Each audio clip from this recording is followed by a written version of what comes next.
Assalamualaikum warahmatullahi wabarakatuh. Pertama-tama, marilah kita ucapkan puji dan syukur kita kepada Allah Subhanahu wa Ta'ala, karena atas berkat dan nikmatnya lah kita dapat berkumpul pada kesempatan kali ini dengan sehat walafiat. Tak lupa kita panjatkan puji dan syukur kita kepada Nabi kita, Nabi Muhammad Sallallahu Alaihi Wasallam, sahabat pengikutnya serta keluarganya hingga akhir zaman.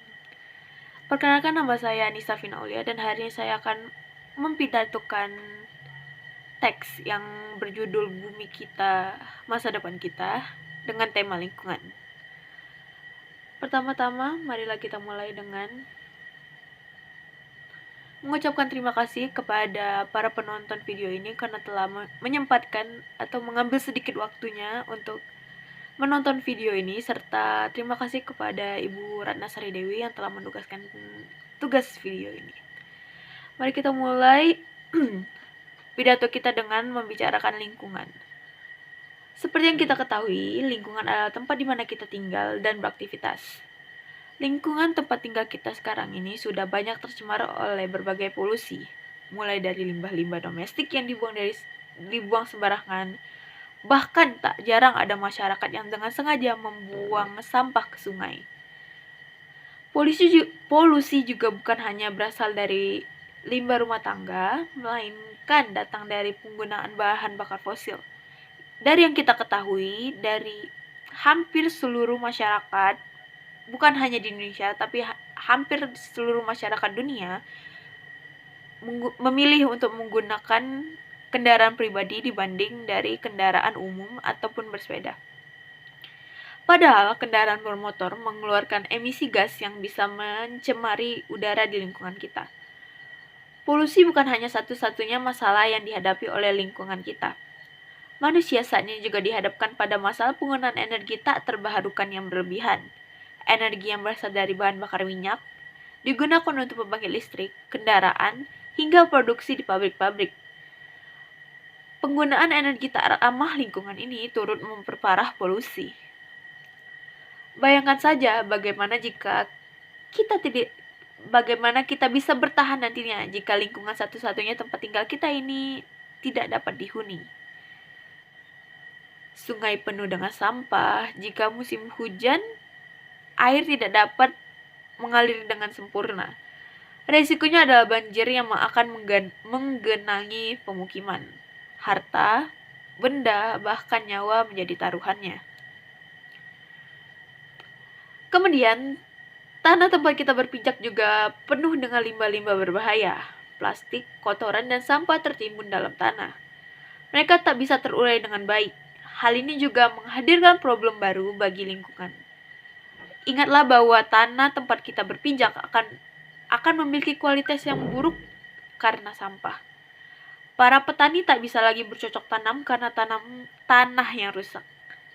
Udara yang kita hirup sehari-hari kemudian tercemar. Kendaraan bermotor dan asap pembakaran produksi jadi kunci polusinya. Apalagi yang bisa kita hirup? Udara yang bercampur dengan racun terpaksa masuk ke dalam tubuh. Padahal tubuh kita memerlukan oksigen untuk bernafas, bukan asap sisa pembakaran. Tentunya lama-lama tubuh kita akan mengalami masalah kesehatan tanpa kita sadari.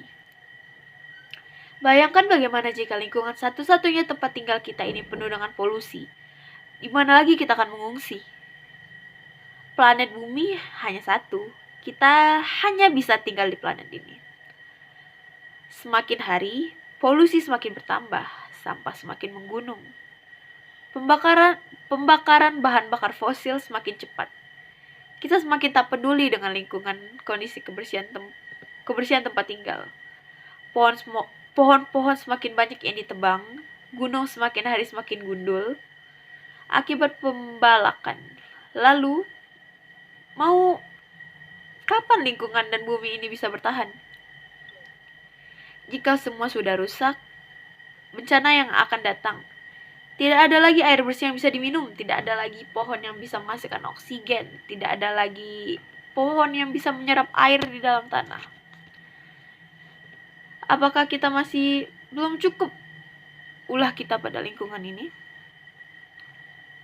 Karena itulah kita semua harus bersatu dan bergerak untuk lebih mencintai lingkungan. Kita harus bisa menjaga satu-satunya planet kita, tempat kita tinggal ini. Lalu, apa saja yang bisa kita terapkan untuk menjaga bumi? Ada yang tahu? Ternyata, cara-cara kecil pun sudah cukup. Kita harus mulai melakukan dari lingkungan terkecil kita, yaitu keluarga maupun diri sendiri. Kita bisa melakukannya dari lingkungan paling kecil, yaitu diri kita sendiri. Mulailah untuk melakukan kebiasaan sederhana setiap harinya, seperti memilah sampah sesuai jenisnya, dipilah sesuai organik, non-organik, dan penggolongan lainnya, sampah yang bisa didaur ulang, sampah basah, sampah kering. Buang sampah pada tempatnya untuk menghindari penumpukan sampah pada tempat yang tidak seharusnya. Lalu bisa juga gunakanlah air dengan bijak, jangan berlebihan, dan menggunakan air untuk kebutuhan sehari-hari dengan bijak juga, jangan berlebihan, karena kita tidak tahu apakah sampai kapan air kita akan bertahan. Ayo kita save the water for our generation. Lalu bisa juga diterapkan, yaitu memulai menggunakan transportasi yang ramah lingkungan seperti bersepeda dan menggunakan kendaraan umum untuk jarak jauh. Gerakan reboisasi dan menjaga kebersihan lingkungan juga merupakan aspek yang dapat kita terapkan untuk menjaga lingkungan kita.